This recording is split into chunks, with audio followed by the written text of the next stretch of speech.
यहाँ पर क्लच की प्ले चेक करेंगे। 0.6 आ रही है, ओके है। यह नया क्लच की प्ले है जो कि हमने फिट करने के बाद चेक किया है। अब जान लेते हैं प्रॉब्लम क्या थी जो कि हमें इसे चेंज करना पड़ा। ये डी पोजीशन पर है और क्लस्टर मीटर में डी ब्लिंक कर रहा है और चेक इंजन की लाइट भी आ रही है। तो मैं इसको स्कैन करूँगा। स्कैन करने के बाद फॉल्ट कोड आया, क्लच से रिलेटेड है। मैं इसको क्लच चेंज करूँगा इस फॉल्ट पर, और यहाँ मैंने खोल दिया है। यहाँ पर नया क्लच हमारे पास आ गया है और इसके फॉर्क है ये क्लच K2 का फॉर्क हमने ऑलरेडी फिट कर दिया है। अच्छा। और ये क्लच K1 का फॉर्क है। तो मैं इसको फिट कर देता हूँ। इसके बाद ये मेजरमेंट का प्रोसेस है। तो मैं यहाँ से टूल है ये स्पेशल, और इनसे मेजरमेंट करूँगा मैं, जो कि इसकी वैल्यू निकालनी होती है। और मैं यहाँ से इससे दोनों साइड की वैल्यू, अभी एक साइड का निकाल लिया मैंने, 2.46 आया है। और इधर से भी मैं देखता हूँ क्या आता है रीडिंग। तो यहाँ 0 करूँगा मैं और इसको थोड़ा सा हल्का सा आगे बढ़ा के यहाँ से 2.48 आया है, मतलब 2.48 mm। तो यहाँ से इसकी अब कंप्लीट हो गई है। अब यहाँ पर K1 की मेजरमेंट करेंगे जैसे ही हमने पहले किया था।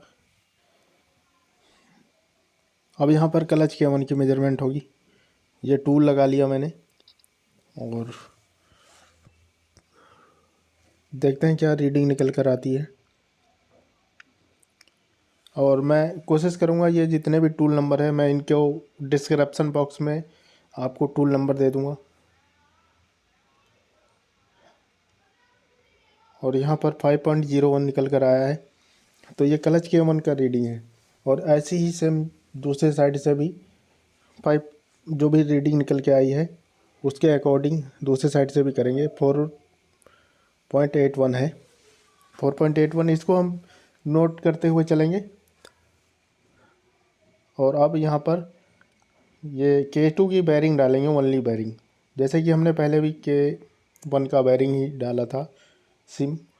और वैसे ही यहाँ पर हम K2 की ओनली बैरिंग ही यूज करेंगे और फिर इसका मेजरमेंट का प्रोसेस चालू रखेंगे।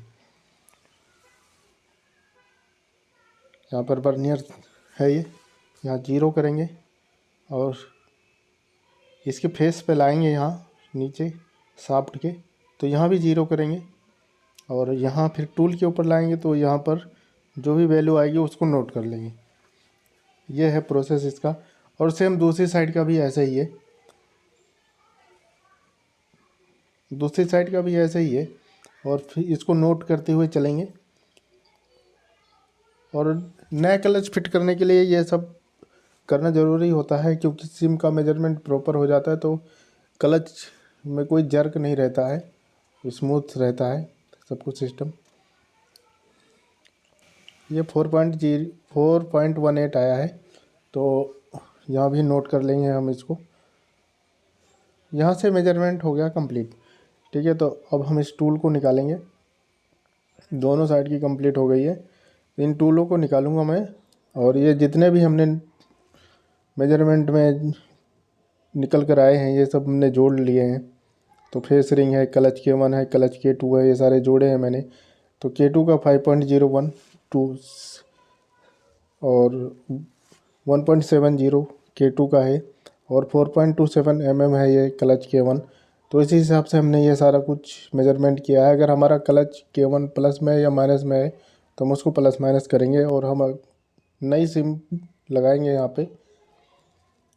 ये क्लच K2 की सिम है जो कि मैं यहाँ पर लगाने वाला हूँ। और फिर इसकी ये वायरिंग, और अब हम ये दोनों सिमें आ गई है, क्लच K1 और क्लच K2।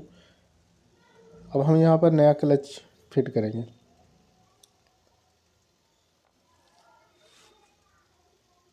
तो यहाँ पर मैं इसमें लॉक और ये हब अलग से एक्स्ट्रा, मतलब इसके अंदर ही होता है, तो इसको निकाल के सबसे पहले मैं क्लच को लगाऊंगा।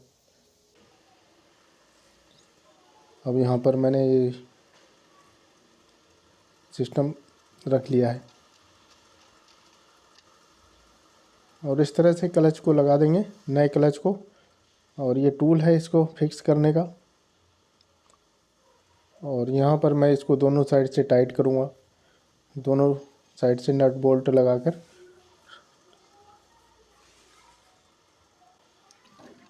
जब ये टाइट हो जाएगा तो फिर हम इसके जो बीच में ये बड़ा सा बोल्ट दिख रहा है, यहाँ से हम चाबी से इसको घुमा देंगे।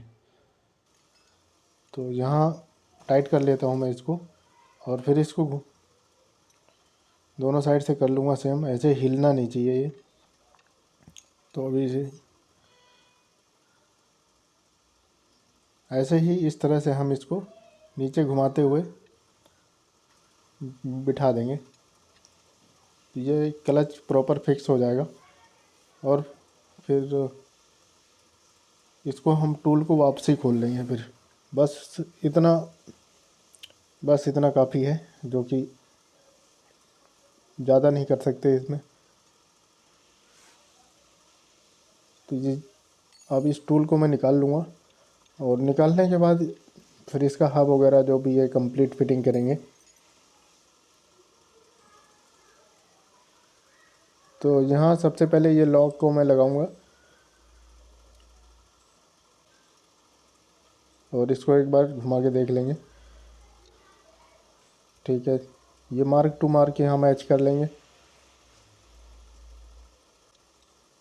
यहाँ पे फिक्स करके। और ये लॉक लगा दूंगा मैं यहाँ पर। हब का है, क्लच केमन का प्रोसेस है ये। तो यहाँ कंप्लीट फिटिंग हो गई है। आप देख सकते हैं ये लॉक प्रॉपर फिक्स हो गया है। ये सारा काम करने के बाद ये फ्री होना चाहिए। जिस तरह से मैं इसको घुमा रहा हूँ ना, ये ऐसे ही घूमना चाहिए, जाम नहीं होना चाहिए।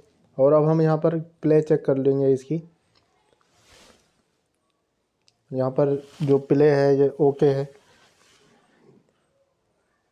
ठीक है, दोनों साइड से क्लच K1 और क्लच K2 की प्ले ओके है, 0.4 से 0.8। अब हमने गियरबॉक्स को कार में फिट कर दिया है। अब यहाँ पर ओडिस हमने कनेक्ट किया है, गाइड फंक्शन है ये। और J743 मेगाट्रॉनिक बेसिक सेटिंग पे आएंगे। इग्निशन स्विच ऑफ करके ऑन करना है यहाँ पे। और ठीक है, तो यहाँ 2 नंबर बेसिक सेटिंग को मैं चुनूँगा, ट्रांसमिशन बेसिक सेटिंग यस करूँगा। यहाँ पर हैंड ब्रेक ऑन ऑफ और पार्किंग ब्रेक वगैरह सब कुछ ऑन ऑफ करना है, ऑन करना है। और जैसे ही करूँगा मैं, यहाँ पर बेसिक सेटिंग चालू हो जाएगी, इंजन स्टार्ट के लिए बोल रहा है। तो इस तरह से मैं यहाँ पर जो भी ओडिस बोलेगा मैं उस हिसाब से यहाँ पर क्लिक करता जाऊँगा, जो भी प्रोसेस है। और यहाँ पर बेसिक सेटिंग करीब 4 से 5 मिनट की होती है, ये मैंने शॉर्ट तरीके से आपको दिखाया है। तो यहाँ पर स्विच ऑफ करना है मुझे, बेसिक सेटिंग चल रही है अभी। तो इस तरह से मैं इसकी बेसिक सेटिंग फाइनली कर लूँगा। और अब यहाँ पर बेसिक सेटिंग कंप्लीट हो गई है। तो यहाँ मैं 4 नंबर है ये, यहाँ से एग्जिट हो जाऊँगा।